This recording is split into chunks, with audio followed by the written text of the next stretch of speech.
Antony Blinken selaku Menteri Luar Negeri Amerika Serikat menyampaikan ucapan selamat kepada Prabowo Subianto yang memperoleh kemenangan di pemilihan presiden 2024.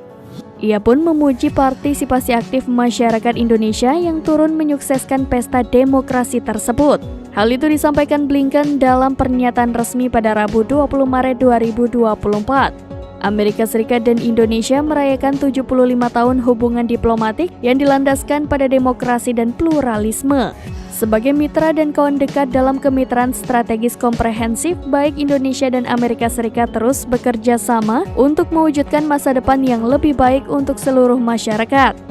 Komisi Pemilihan Umum resmi menetapkan pasangan nomor urut 2 Prabowo Subianto dan Gibran Rakabuming Raka sebagai pemenang Pilpres 2024. Hal itu didasari oleh hasil rekapitulasi perolehan suara pada 128 wilayah kerja panitia pemilihan luar negeri dan 38 provinsi yang dilakukan KPU sejak Rabu 28 Februari 2024 hingga hari ini Rabu 20 Maret 2024. Prabowo Gibran berhasil mengungguli kandidat lainnya dan meraih 96.214.691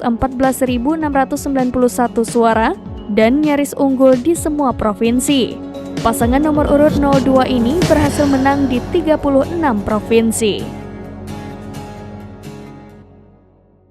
Download Tribun X sekarang, menghadirkan lokal menjadi Indonesia.